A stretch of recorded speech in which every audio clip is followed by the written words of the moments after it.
Hello there, Alicia here. So very nice to see you again. You want to know something? My intro, my hello there, Alicia here, is inspired by Nick Jr. of all things in the history of things to be inspired by, which is super duper, like, really, really bizarre to me because I didn't have cable growing up, but every single chance I had to watch Nickelodeon, and no matter what show or period of day it was, I was just like, cable? Hello there, Face here. That's what inspires my... Hey, hi, hello, how are you? What's up? What's cooking? Lots to catch up on. We'll talk about movies first. I saw Hunger Games a few weeks ago with my girl Jenny. Never read the books because, as y'all have figured out by now, I am les dames and don't read the books. Yeah, well, there's that, and I don't like sci-fi, and I honestly believe that Hunger Games fits into that genre. And it's such a great word, genre.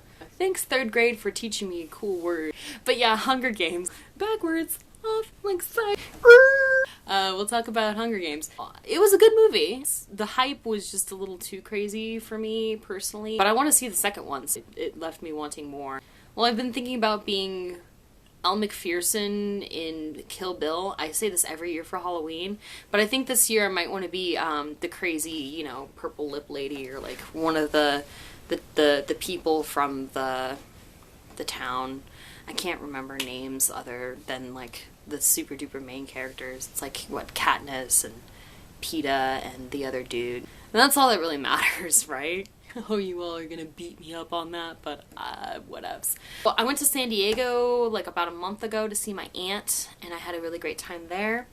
I went to Oakland a few weeks ago to go see my friend Casey. Yeah, I've always really had a fondness for the Bay Area, and the weather was just perfect, and I didn't do much of, like, I didn't go into the city or anything. I just kind of chilled in Oakland, and I was okay with that, and had like the best pizza in the history of pizza and some really good frozen yogurt, and the Cal campus is gorgeous, and just, it was amazing. And I did some yoga, like, what? Huh? Oh gosh, that yoga class.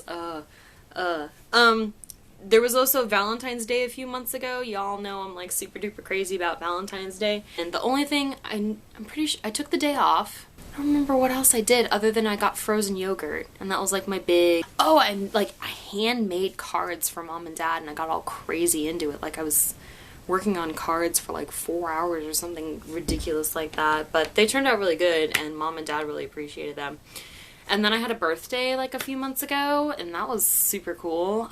Jenny and I went to Santa Barbara, and we had lunch at one of my favorite places, Sharky's. It was just cool to be on my own stomping grounds and walk State Street because it just makes me feel so good.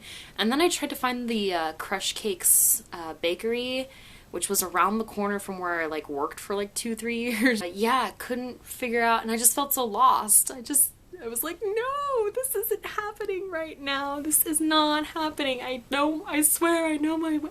And we got in the car and drove there, and it was closed anyway, which I knew was going to happen. Had I known where we were going, I'm sure it still would have been closed because they have, you know, crazy Santa Barbara hours. Oh, that was my birthday.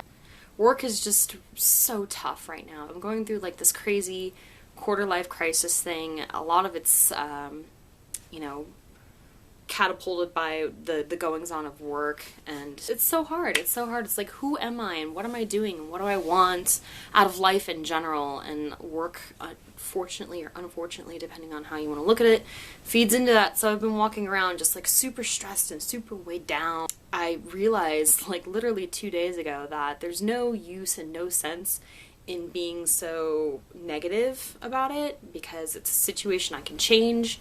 And the moment I become more positive, either you adapt to the situation or you get out of it. So it's, you know, control the controllables is what is always said to me. So you give yourself a time frame, and then you 1, 2, 3 go.